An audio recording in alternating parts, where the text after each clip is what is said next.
Christopher Zweifel. Man, it's been a minute. Been 3 weeks since you've been back on, huh? I know, man, it was tough missing week after week, but I had the first week I missed, it was a work related thing that I had to be there, and then Vegas, and then last week it was just Sunday football, and you guys were rolling with it. I was listening to the episode. You're telling me right first now, week, man, first week of you're football. telling me you missed last week because of football? Yeah. Did I tell you I was working? Did I tell you I was working? Dude, it was fun. I was at a fun party, man. Football party, and there's just no way. I mean, for one, drinks are flowing. So you want me to get in a car, drive home, and then do a podcast on the Mariners? The good news for you, and you guys were rolling, man. You're the only one on the show that doesn't need to be in person to do this podcast. No, that's true. That is true. But hey, Mariner fans, welcome back to the Monday Mojo Sports Desk. No Max Schwabe this week, and no Evan Barron this week. Just Chris Squared this week, and it's a good thing that Chris Zweifel was back. I've never done a podcast just by myself. Rolling solo. I think if there's anybody on here that could handle that at least be able to somewhat roll with it, I think it'd be me. Yeah, I mean, spare our listeners from that, but maybe we'll try that out one time and just see if you can keep it going. You talk to yourself. I mean, I've seen you before the episodes. I got the camera on, but I'm in the other room, and it seems like you're just talking to yourself. So you've been wondering who I was talking to. Sobba, who you talking to? Oh, just myself, talking to my dog, whatever. But it is what it is. Hey, not the best week so far of Mariners baseball. Interesting in terms of scheduling. We do finish a series tomorrow against the Angels. The series that we're in right now, the series where we have yet to win a game. However, I'm not mad. I'm really not, because with where we are sitting right now, there's this big debate for Mariners Twitter, Mariners baseball fans, whatever you want to call it, of where do we want the Seattle Mariners to finish to end the year. It's pretty much seeming that it's a lock for the playoffs. The playoffs, the drought, that seems it's going to be done. It's over. 21 years gone. We're starting a new record. It seems that's over. Now it's where do we want to seed? Where do we want to finish? And I've said before on the show, on Twitter, everywhere, my preferred spot is that last wildcard spot, the 6th spot. For us to have to go, if it was to finish today on September 18th, the playoffs started tomorrow, Seattle would be in Cleveland playing the Guardians for best of 3 series. And we've handled them. We've handled them all year.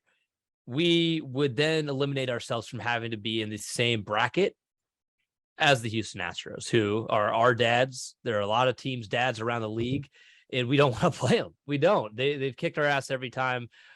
We did start, I think the season split was like at 14-14 at one point in this season for us between them, the Mariners and the Astros. However, in the playoffs, that's a difficult situation, especially with them coming off of a bye, not having to play that first round. The Mariners wouldn't look pretty. We'd fared weather much better against the Yankees. And so that side of the bracket, if I'm looking at it for the chance for the Mariners to make a run, that's where I want to be. I don't want to be in the other side. Now, I get where others are coming from when they're saying, hey, I want to be guaranteed to witness the Mariners in a playoff game at home. I want to see them do that. The Mariners are a better road team, I think. They show out on the road. Maybe there's a lack of pressure for having to perform in front of their fans. I don't know what you want to call it, what you want to say that it is, but they play a little better on the road than at home. Granted, it's a playoff atmosphere. I don't know what's going to, how that could affect everything. But I like where we're sitting right now. As it stands on September 18th, the Mariners are a game and a half out of the second wildcard spot. We're in that last one. Zweifel, what are your thoughts? Give me some devil's advocate maybe here. I can't, because we lose these last 3 games to the Angels, and I see us drop down to that 3 seed, the third wildcard that is. And I am in the same boat as you. I would love to be in the 1 spot and host a series. We see playoff baseball in Seattle for the first time in 21 years. You and I would be at that game. Yeah. And it would be electric. But we've earned the right to be a little bit greedy. And if you believe in this baseball team, you shouldn't be that scared to go on the road and play the Indians. And this should just be what you should want the Mariners to be in the best spot to make a deep run. And it's just cut and dry. It's pretty clear that going and playing the AL Central winner, the AL Central is clearly the worst division in the AL. You get the Guardians, even if they lose that spot, and you get the White Sox. If somehow the Twins make a run, it doesn't matter. Any one of those three teams, I think the Mariners win that series. And then it's like you're talking about, you go and you play the Yankees, who are not playing great baseball right now. They've somewhat turned it around, but for a while there, they were, playing just awful baseball. Terrible. And then the third part about that is the main part is you don't want to play the Astros. I think we know how that series goes. Now it is baseball, and we do have a great pitching staff, and usually those type of teams fare better in the playoffs than offensive minded teams. But I mean, yeah, you go and you play the Indians. I think we get out of there with a 2-1 victory, and then we go and play the Yankees. And who in the AL? I mean, in the NL, you got the Mets, who probably have a better pitching staff than us, with DeGrom and Scherzer and Bassett and a couple Taijuan Walker, a couple of other guys. Who in the AL has a better pitching staff than the Seattle Mariners? Yeah, no, it's maybe the Astros. Maybe the Astros. The Astros got a phenomenal pitching staff. Sure. I don't even think they do have a better pitching staff, though. I mean, they're a little bit more top heavy with Framber, Valdez, and obviously Verlander. But I mean, we go 4 deep, and in a series, I mean, you're throwing out a really, really good starter every game, and most of the time, our starter should be better than the opposing teams. I believe Robbie Ray also is like the last game he had against the Astros where he got absolutely lit up. The next outing is when he implemented the 2-seamer, and then the rest of the Mariners pitching staff implemented the 2-seamer. So maybe he would fare better against the Astros with that 2-seamer in play. I don't know. They've been able to handle Robbie Ray just so easily. So it does scare me with their bats. I mean, they're scary. However, whether we finish in the first wild card spot and have to go through Houston, or whether we finish in the last wild card spot, and no matter what, if we get to where we want to get, we're going to have to play Houston, whether it be in the first or the second round or the third round of the playoffs. I am really excited because, man, if we were able to beat them and dethrone the three-headed dragon, whatever you want to call it, that's been able to run the AL West ever since really that they moved in. There were a few years that they didn't do shit, but since they've been able to pick it up, they've been running the division, and it hasn't even been close.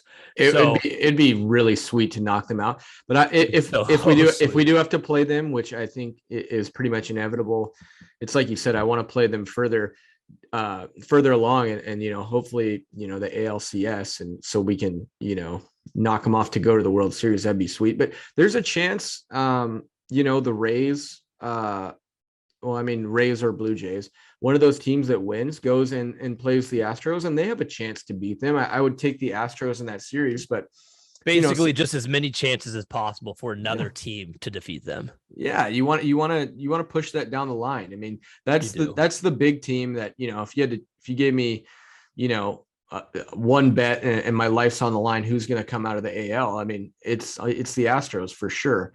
But I think that'd be pretty sweet to play them. I think what's going to happen, unfortunately, after losing these 3 games, and we're dropping 1.5 down, we're probably going to be the 2 seed. And that's where you do not want to be. That's the last spot we want to be. That'd be on the road. Definitely don't want on the road against the Blue Jays or the Rays. And I mean, still, I think we have a good shot in that series. I mean, with either team, I would give us a 55% to 60% chance against either team. I'd probably rather play the Jays. I've talked to a bunch of different people, and it's pretty much split 50-50. Some people want the Rays, some people want the Jays, some people are afraid of the Jays. I don't know why when you say you want them, is that the T if we're finishing in the 2 wild card, the second wild card spot? Yeah. I don't know why anybody would choose the Jays, man. We are automatically not having Mitch Haniger. It's not guaranteed. We don't know if he's vaccinated or not, but Robbie Ray, he's not. I mean, don't you think those guys would get vaxxed?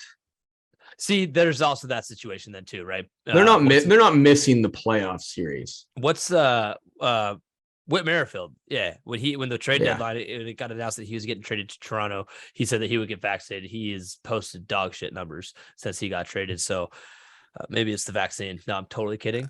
Let's go down that road though. If we did play the Jays and we go up to Toronto and Mitch misses that series, I don't think he can come back to Seattle because he's going to be he has a player option next year or he has a team option or something like that. But I mean, that would be, and say he misses that series and we lose it. And what we lack is offense. And when you take a huge bat out of our offense, I don't think he would miss it. But I mean, if that happened, I would be so out on Mitch Haniger. You know how pissed I would be at Mitch Haniger? I wouldn't be happy. No, wouldn't be happy. But man, like, I'm not going to be pissed at somebody for doing a personal decision that is putting something in their body. That's just going down a rabbit hole I don't want to go down. Yeah, I mean, I don't want to get political. Not at all. I think it's silly though. Let's say that. Well, a side note here. Today, September 18th, is a phenomenal day for people living in Seattle, specifically for those living in West Seattle. So I'm not sure how familiar you are with the I have no idea what you're talking about. I know you don't, but this is the West Seattle Bridge I'm talking about. For me, getting into West Seattle, there's two places that I want to go if I'm going to go to West Seattle. It's West Seattle Golf Course or it's West Seattle Bowl. It's bowling or golfing. Both of those are like within 5 minutes of each other, if that, not even. However, for me, getting to West Seattle in the last, I don't know how long, years, it seems like the West Seattle Bridge has been closed. And so it's been a 15-minute drive normally turned into a 45-minute drive. Today, September 18th, ladies and gentlemen, the West Seattle Bridge is back, open for business. Go. Not go that bowling, I care go at golfing. all, I care so much, man. go. It's been such a bitch. It's been such a bitch trying to get into there and do what I love. Bowling on Wednesday nights, $1 beer. Man, I'm Mr. 300. I'm Mr. 300. Bernie Mac coming in here. RIP. RIP to Bernie Mac, Mr. 300. That was a good baseball movie. That was a good baseball movie. All of them are, man. Let's be real. Not all of them. Not all baseball movies are good baseball movies. The Sandlot 3 sucked. The Sandlot 2 sucked. Sandlot 1 was great. We've talked about this before, and I actually ended up watching the Sandlot 3, and it was better than 2 because Sandlot 3 played more in tandem with Sandlot 1 versus Sandlot 2 was just like, I don't know where the hell they were trying to go with that one, but it sucked. But you know why this topic sucks? Why? Because I haven't seen either of the Sandlot 2 or 3, so I have absolutely nothing. Spare yourself and don't see him. Yeah. You were saying Framer Valdez. I'm looking, just reading his stat as I'm kind of, spitballing here, but Valdez, he had set his 25th straight. He had an MLB record 25 straight quality starts after today. Yeah, I mean, so the Astros, I mean, to me, that's just a bad matchup because I think Verlander, I mean, when it gets into the playoffs, it's pretty much, if someone has a dominant starter that can just cancel you out, like Verlander is. I'm not sure Framber Valdez is there. He's more of a, he'll give up two runs, but he'll go 7. You could still win that game. Yeah. But you see a Verlander and they get off to a 1-0 start on you in a series, and then it just feels like, they have all the momentum and they're going to have one more home game. They're going to, do you want to see Yordan Alvarez 100 or not 100 times, but 4 times a game? So, 30 times in a series, he's going to hit 4 bombs. He's going to end some games. He's going to kill you. I'm sorry. How many times in one series? Saying if it went 7 games, you'd see him 4 times a game. Yeah. 30 at bats. All right. I'll let you. I'll allow that because damn, it doesn't game series here. And I'm like, man, 4 times 3 ain't 30. It ain't even close. 10 at bats a game. Yeah, Jesus, that'd be man. Terrifying. That would be. No, I just think, I think you want to avoid the Astros as long as possible. You do, and everybody in Mariners, everybody in the MLB knows that. Let's talk about the injury list. Let's give a couple updates of what we at least know. Obviously, Julio Rodriguez, he missed his 2nd straight game today. Lower back soreness. Seems that he, from what I read earlier today, was really making sure that he wouldn't miss any more time, so he'll just sit out an extra game. He said in quotes, "I'm definitely going to be okay. I just feel like a few days rest is going to be the best something for it, especially right now. It's better to be cautious with it, end quote. So, we'll get him back. He'll be fine. And like we were saying earlier, if we can get that 3 spot, in my opinion, great. This isn't the worst time to have, Julio out. We got Gino out. Dylan Moore came back, but we've got Ryan Borucki. He's been out, obviously, for a while. I don't know. His expected return is TBD. So left hand out of the bullpen. Yeah. Not going to be. He hasn't been a part of it for a while, though. No. It's more Matt Boyd now. And yeah, Matt Boyd's taken over there. But really, the 2 key injuries we're focusing are Gino and Julio. And Gino's was the right index finger, which I believe is a very similar injury that happened with JP Crawford earlier in the year. He had an index finger injury as well. And so he's seeing a specialist tomorrow in Arizona, and that should give him some more clarity on the recovery plan. But if this is significant. Ooh, tough loss. Oh, man, big, tough loss, because Gino has been carrying him and Julio. Yeah. Those two together have been carrying the offense, with Ty France slowing down, Mitch Haniger slowing down. Yeah, that's no bueno there. Yeah, since August 1st, he has 15 home runs, 1 behind Aaron Judge, and his OPS is north of 1,200. I mean, he's been an absolute beast. You saw the 2 home run game. It seemed like every time you were turning on the TV, he was hitting a big home run. Julio's gone to another level too, man. I mean, to have both those guys out right now, they're the 2 hottest hitters on our team. But what we've talked about, obviously, is it's nice to have this big lead, the easy schedule, and then somewhat of a cushion over the 4th, to be wild card spot, which is the Orioles. I don't see them getting in. I think we're in a comfortable spot. So yeah, you hold them out, but man, I really hope that this isn't something that throws him off, because he was in quite a run, quite a streak. His home runs is. Even if I'm sorry. No, you're good. Even if he comes back healthy, or even if he comes back, you hope that he's 100% healthy and can stay on this hot streak, because hitters get into a groove. He's the same guy, but I mean, right now, or since August 1st, that is, he's been on an absolute tear. You just hope it doesn't knock him out of that. Man, and let me tell you, when I'm seeing the 3 hours before the game starts, and I'm seeing these lineups roll out. And let's talk about the ones without Mitch Haniger. We're seeing JP at the top, Ty France, sometimes Carlos, sometimes Jesse Winker, Adam Frazier, a lot of Kirk Casale. Like if Raleigh's not in that lineup, it's some really, really tough looking lineups that are getting thrown out there. And especially with the way Winker's playing, that guy is, if he can do anything in the playoffs and get the, hit a game tying, game leading home run, a walk off, or something in a clutch situation, it's got to be with his bat, because damn, his defense is really going downhill, and it just seems like it gets worse every time he goes out there. There's play after play where there was one earlier this week where it went off the wall, and he tried gathering it and kind of dropped it, and it just gave them enough time to get to either score or get to the next base. This is against the Angels, but it's lineups that were thrown out that we clearly are seeing a major impact. And when we don't have, obviously, Julio Rodriguez and obviously Gino Suarez, I mean, with those 2 guys in specific, I mean, if you don't have them in that lineup, it looks like a dominant lineup versus a really piss poor junior varsity looking lineup. Well, and what we've seen from Sam Haggerty, why wouldn't you just, he's an automatic starter right now, and he's got it. To Scott's credit, we've seen a lot more of Sam Haggerty and a lot less Jesse Winker.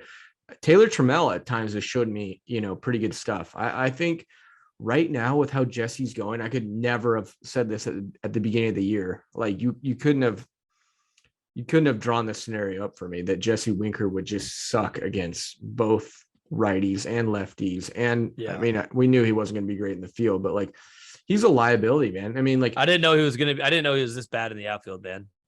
Well, I didn't, but I knew when he was coming over with, just a little bit of, trying to look up kind of what the player is going to provide. It's, he's not going to be great in the outfield, but boy, does this guy absolutely rip righties. And it's like, dude, I'm still waiting to see that. Dude, now he's hitting lefties this year. He's hitting lefties this year better than he's hitting righties. His ass backwards. I know, his ass is backwards. I think he's just, you know, man, I don't know. I don't even know if I want to have a Jesse Winker take. I was gonna say, like, I just think, sometimes there's players that just have horrible years and they come out of it. And you can look at his first 4 years and be like, this is the player he is. He had one, aberration down year. And then maybe next year he comes back and he's great. But I mean, right now you can't roll him out there. No. And I'm going to go like to this kind of perspective here. Geno Suarez last year, I know the Reds had him playing at shortstop, and I'm not sure how much that's going to affect his batting, but if he's not able to perform on the defense, maybe that messes up his batting and he's not as comfortable. I don't know. However, last year he finished with the .199 batting average, I believe. This year he's over at least 225, maybe around the 235, somewhere in between that mark. Major improvement from last year. Still hitting bombs, getting ribbies, leading the team this year in ribbies. So you can have that down year. And then next year, maybe you fix your swing, get some new mechanics. I don't know, do something in the offseason to get back on track to where you were the year prior. But maybe that's what's happening with Winker. And I know Geno still hit a shit ton of bombs last year, so he had that at least to escape him out of any negative feedback, right? And shit talking from fans and whatnot. Winker is not doing any of that. The dude's got 13 home runs. I don't think he's had an RBI since August 17th. I think it's been over a month since that guy's had an RBI. Is that true? I'm pretty sure that's true. Unless he's had an RBI in the last couple of days, which he hasn't. Then I think August 17th is the last day that Jesse Winker had an RBI for the Seattle Mariners. And so he's just getting under everything. I mean, he is the pop-up king. Like he'll pop it to the catcher more times than he hits a ball on the ground to shortstop. It's like, I don't know if he's just trying to elevate everything. It doesn't really matter. I want to see him on the bench.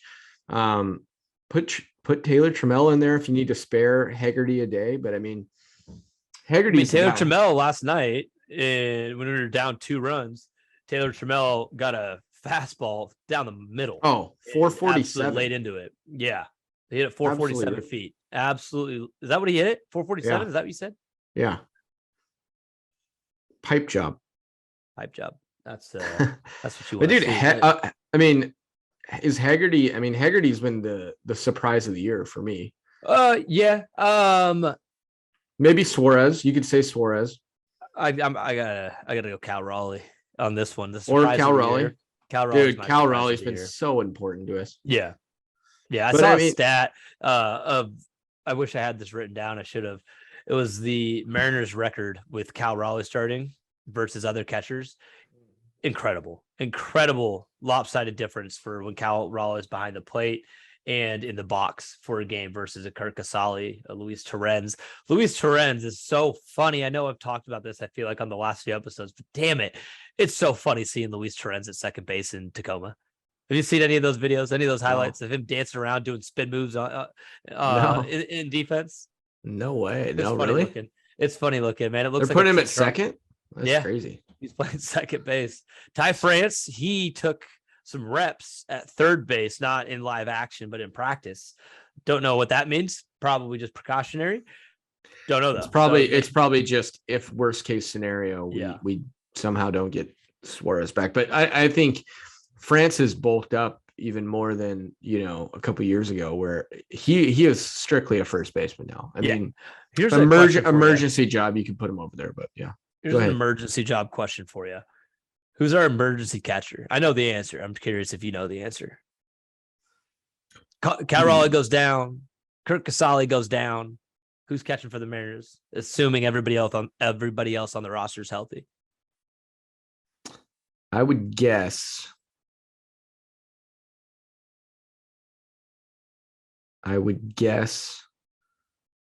Sam Haggerty, Suarez, or why Carlos Santana? Okay. Why let's dive into this. Why are we thinking Sam Haggerty's going to put on the catcher's gear and get behind the plate? I mean, you're talking emergencies, so I'm just thinking about a guy. I'm talking emergency. That's real emergency right there, man. Maybe Carlos Santana. It's Carlos Santana. That's the answer. That's the correct answer. Sam Haggerty would be funny. He'd be looking real small. He would be small, but I mean, athletic guy. I mean, what can't Sam Haggerty do? I feel like he could pitch. He probably would be like he'd be up there for if we're getting blown out 17-0 and you need a guy to come pitch, be Dylan Moore or Haggerty. Yeah, probably. Hopefully we don't have to see that. But no, Carlos Santana, that's the emergency catcher. But let's talk about what we got coming up. All right, because we'll do a quick recap of last week. Yu Darvish, yeah, he did what Yu Darvish has done in the past. Looked absolutely excellent. He went 8 strong against us in that first game against the Dads, against Max Schwabe's second favorite team. And then game 2 was a little bit different. We beat the Dads, I want to say 8-6. Is that correct? Am I tripping out here? Sounds correct. I mean, Julio started off with a home run. That game went long, man. No, I'm sorry. No, 7-8. I was thinking the next game, 7-8 against the Angels. We won 6-1 on Hispanic Heritage Night, which the Mariners, for the first time ever, wore their Sunday cream of the crop. The Marineros, and they had different kind of Hispanic heritage tribute words and phrases on the jerseys within the numbers. Pretty sexy looking, if you ask me. Yeah, I mean, I'm a huge fan of the cream logos, but yeah, or the cream logos, the cream uniforms. But yeah, I was confused because usually they only wear the cream on Sunday. I know, man. But they look off. I was like, wait, what day of the week is it right now? They also rocked the other day. It might have been last night. They rocked the turquoise with the gray. You don't see that often. No, you don't. And we've seen a lot. We've talked about this before. We've seen a lot less of the turquoise this year. I know we saw a lot more of it last year because Tyler Anderson absolutely loved those. He loved it. Those kind of color combinations, especially with the teal. And we wore them a lot more last year. But this year it's been a lot of the blues. And my memories, well, if the numbers are still correct from what they were a couple weeks ago, we had the most wins out of any team of one specific jersey. That was the Blues. We had the most wins of any other team. So that was kind of fun. But we'll see how that kind of transpires towards the end of the year. Not really sure. But we take 1 of 2 against the Dads. And as we are 3/4 of the way through a series with the Angels, we finish tomorrow at a fun start time, 1:07 p.m. I do love Mariners games during work hours because I get to call some prospects, sell my data software to them while I'm watching my Mariners. So that's always fun. So we'll finish that and then more easy games, man. Then we get to go to Oakland and then Kansas City. That's a really weird. Why would they have us do that? Why wouldn't we go to Kansas City before Anaheim in terms of travel? And then we just go from LA to Oakland and then to Kansas City and then back home. We're traveling, but that's what we got to finish out. And then it's ending the season at home. But this is it. I mean, this is it. I was hoping that we would get a chance to clinch the playoffs at least, which we might still be able to. It's probably not. We'll probably clinch the game at home, which, in retrospect might be even better because then we get to be around all the people we know and love, maybe even be at the game. But that'll be an answer that only time can tell. So we'll see on that. I think, it's like you said, you're not too worried about dropping 3 to the Angels. Obviously not ideal. And we should beat them, but no Julio, no Suarez. It's somewhat understandable, but go win tomorrow. And then you have 16 games after that.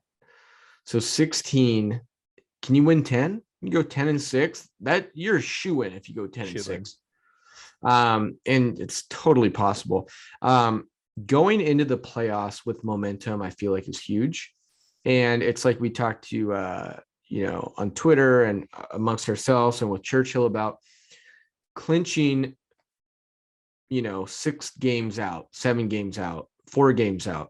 So you can set your rotation going into the postseason is huge. But are we going to be able to do that? Like I know as fans, we can sit here and pick and choose. Yeah, it's kind of weird, where we want to finish in the wild card, but that's not what Scott's thinking. Scott's not thinking that. We know it. Scott's thinking probably if he stays true to his word, 1 game at a time. Maybe they could do it in kind of a tricky way, is where. Is that maybe they're doing that right now?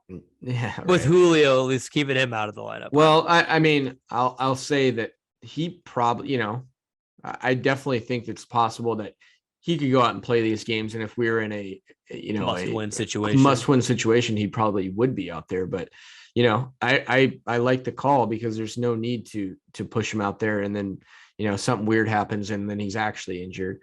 But they could do that, setting up their rotation thing in kind of a clever way where they're not throwing games, they're not dogging it, but Ray goes out there and it's like he pitched his day, but he only goes 3 innings or 4 innings or 5 innings with if he's on a good pitch count, and then they just chalk it up as he's going to be ready to take his next start or even be bumped up or bumped back a day, however they want to work it, however they want to set it up, because he's still got his innings, he's still got his usage, he's still on a schedule that's relative to what he's been doing, but it was a shortened outing. So you're not going to go out there, for example, you're not going to go out there and throw him 90 pitches 6 games away from the playoffs, right? You want him fresh, you want him healthy. Maybe you go out there and he still makes his start, but he throws 4 innings and 60 pitches, and you can kind of do the soundbite of we're just keeping him healthy. Well, really what's happening is you're trying to set him up and you're trying to work this rotation into even a flip-flop, even I was going to say Gerby. You were going to say Kirby and Gilbert. Maybe Gilbert hops him in the rotation. Maybe they go, Kirby moves up a peg, or maybe they keep it the same. You have so many good options. Your filler word, Zweifel, is your filler phrase is I'm sitting over here just like counting your knows. Okay, yeah, I got to work on it. Hey, I got rid of the ums. That was first year podcast. Yeah. You're conscious of the uhs and ums. Of the ums. Yeah, man. The uhs and ums, those filler words, you got to have them sometimes. But is a good filler word. Yeah, because it keeps the other person engaged. Yeah.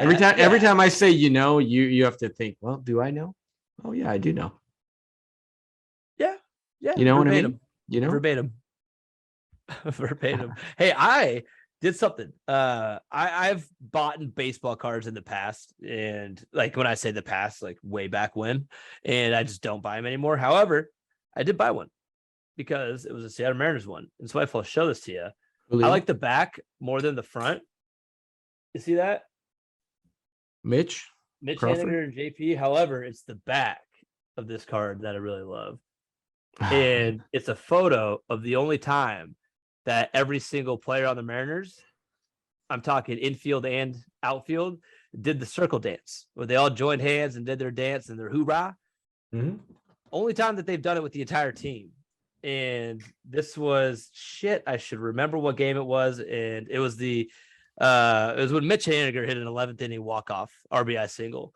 And it was absolutely electric. It was on August 26th. So I bought the card, man, and I got it framed, sitting up on my desk. So when I'm at work, I see the whole team doing their circle dance. So if I'm in a bad mood, I look at the boys having fun, kicking feet and kicking air and jumping around in circles, dancing with each other. And it reminds me to, remember about the good things in life. And I like it. Let's talk about a random question that I had for you. Obviously, in a playoff series, you're going Castillo, Ray, but who's your third starter? Are you going Kirby? You did not listen to last week's episode. No, I didn't. I told you I didn't. Are you a Kirby guy or are you a Gilbert guy? We covered this already. I was on the fence, man. I was on the fence, but that was a good question, right? Actually, okay, this is fun. Since you didn't listen to the last episode, we're gonna do this with you before I answer. I am not a listener of Monday Mojo. What? Describe to me, Chris Zweifel, what is a goatee?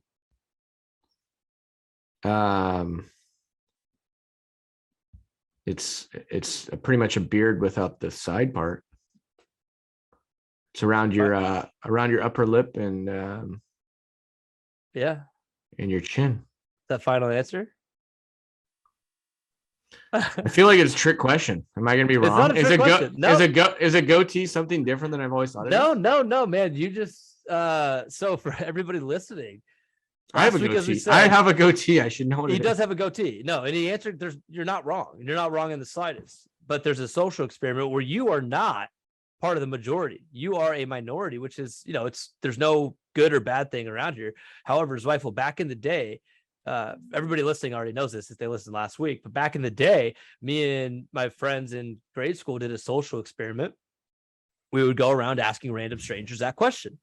Almost every single person to respond would touch their lip. They would do that motion, right? The drawing down to your chin to describe a goatee. You did not do that just now, which is totally fine. But normally when you ask somebody that question, they will answer with touching of their face in some way or another. You just used your words. So that's interesting. But with that being said, Logan Gilbert has a really good looking goatee now. We get off on? Oh, okay, Logan. Logan Gilbert has a really good looking goatee now. And with that tall stature and that fast screaming fastball coming down to a batter in the box with the biting, nasty slider, kind of like Randy Johnson did back in the day from the other side of the mound on the left-handed side. He had that rocking goatee with that rocking long hair, looking like Kid Rock is a rock star. Party like a rock star. And I think Logan Gilbert just looks absolutely intimidating coming down the mound. And that was my reasoning for picking Logan Gilbert to start over George Kirby. However, I don't think you can go wrong with either one. Yeah, and that's kind of a cop out. That's kind of a cop out, but it's not though. It's not though. I mean, Kirby's command and the way that he's going right now, I think statistically he is pitching better. I think the right answer, however, is Logan Gilbert. I think Gilbert right now, I'm not saying in the future. I think in the future, Kirby might even just have a higher ceiling. I think right now who they are as pitchers, when Gilbert is on, he's as dominant as Castillo when Castillo's on. And you know, maybe not. So? Maybe not. Maybe not. No. Maybe not. I'm saying he's that dominant. He might not be as dominant. Castillo is one of the most dominant when he's on. When he's fully I'm just saying cylinders. When Gilbert is on, when he's throwing, when his I mean, you know, he's just a fastball heavy guy. When he has a good fastball and it's 98 and he's stepping on your toes and he's coming down off the mound with that 6'6" frame, he's confident in it, and he's got a little bit of control over a curveball or one secondary pitch because he's so fastball dominant. But when he's got that fastball going, he is. I mean, you see some bad swing and misses, and I mean, you get the juices flowing from him, his emotion on the mound. There is a little bit of a part of, do you really trust Kirby? I mean, he's given us no reason not to, but in a playoff start, to throw him out there above Gilbert, I would trust him in a playoff start, but to throw him out there above Gilbert when they're both going really well. I know Gilbert's never pitched in the playoffs. Freaking none of these guys have for the Mariners, but I would lean Gilbert as well. I think he's going to kind of kick it into gear. His last couple starts have been great. Yeah, it's been phenomenal. Kirby's been amazing though. I mean, Kirby to make this once he's brought in that two-seamer, he's been almost untouchable, man. Yeah, I mean, and you know, you see him ticking up to 98 as well. I mean, his command is better than Gilbert's. So, I like them both, man. It's a great problem to have. You got 4 guys right now, and like I said, name me a better rotation in the AL. Yeah, biasly, I can't. And then name me a better bullpen. Name me a better pitching. That's the one overall. reason I will be honest here. The White Sox got a pretty damn good bullpen. Yeah. Bullpen. Least, yeah, their bullpen. It played really well against us when we played them. We won 1 of 3, right? And that was before the Braves series. I mean, we lost the first game 2-3, won the second game 3-0, and then lost the third game 6-9. So only in that third game against the White Sox, we put up a decent amount of runs, right? At least when we're watching the Mariners, the run that we're looking, the mark that we're looking to get to is 4 or more at minimum 4 for our offense to help our pitching out, because our record is when we score 4 or more, it's I don't know it exactly, but it's really, really, really good. So really get 4 runs good. And we can finish hopefully with the W. But the White Sox, their bullpen's pretty damn good, and they played against us pretty well. And so I'm not sure. I don't want to go face them in Chicago. I don't, but that's only something we really got to discuss if that comes closer to becoming to fruition. We'll see. All these teams are going to be good. I'd rather play them than the Rays. I'd rather play them than the Jays. I'd rather play anybody than the Jays at this point. I'd rather play anybody at their home stadium than the Jays. I'll put it that way. I don't mind playing the Blue Jays in Seattle. Not one bit. I'm okay with that. The thing about the Jays that's interesting is I don't think of their pitching as their strength, but one thing they do have is they have two dominant starters at the top. Everything else kind of falls off. After that, they go with guys like Kikuchi and whoever else it is. But I mean, Manoah at the top, and then you got Kevin Gossman. But my thought is I think the Mariners would win one of those games. So then it's a 1-1 split, and then we have all the advantage into that third game. But it also could be, just horrible to go in there and get beat 2 games in a row because they have two stud starters going at you and they hit better than we do. Yeah, no, they do. But hey, time will tell. Time will tell. No matter what, avoid the 2, Mariner fans. You want to avoid the 2 seed. Avoid the 2 spot. Let's talk to the Mariners, the players. Avoid the 2 spot, guys. No, please, Scott, avoid that 2 spot. But hey, let's not lose sight of what's actually going down. I mean, hey, a drought's getting ended. All right. And Zweifel, you said something earlier that we've earned the right to become greedy. Yeah. We ain't earned shit, Zweifel. No, we have. We went on an absolute tear from 25 and 35. That was our record on like June friggin' I understand, but we have not earned the right to get greedy to decipher what spot we want in the playoffs. We're going to do it because we're What fans. Are we doing? That's what we're talking about, man. I know. That's how you fan. That's what fans are supposed to do. No, I would say that we're fans that are intellectual and we're thinking about, we are being greedy. We're thinking about where we want to slot in. We're being greedy. I'm just saying, I don't think we've earned the right to be greedy, but we're going to do it anyways. Shit, I'm going to do it anyway. Yeah. I think I'm a guy, man. I'm a guy. No, that's kind of irrelevant. I was going to say, I'll ask for forgiveness before I ask for permission. So that doesn't really play in here, but hey, I'll ask for forgiveness before I ask for permission. Carry on, Zweifel. Well, I was thinking, there's a lot of fans that are going to use the narrative of, hey man, I'm just happy if we get in. It's like, bro, I'm telling you right now, we're in. We're getting in. Start thinking about where you want to be.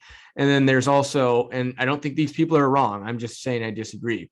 There's other people that are saying that, well, obviously you want to get the 1 spot. You want that home series. And I think they're doing it more so maybe even a lack of knowledge, but I think more so it's the fact that they want that home series, which no, it's not a lack of knowledge. That's a very fair statement to say. We haven't had a playoff game in Seattle. And if we were to somehow go and lose the first 2 games or a series, for that matter, the first series and not get to see them come back home and play, that would fucking suck.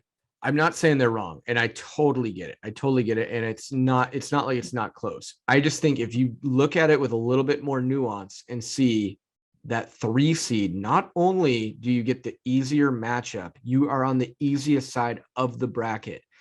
You skipped the Rays or the Jays, either or, but in that second series, you would get the Yankees instead of the Astros. Yeah. And I think there's probably a lot of people that do know that, but I think there's, a lot of people, and this is where it comes back to, we've earned the right to be greedy, that we're looking forward into how we want this whole thing to, we're not just happy to get in. We're looking at our best route to go to the frickin' World Series.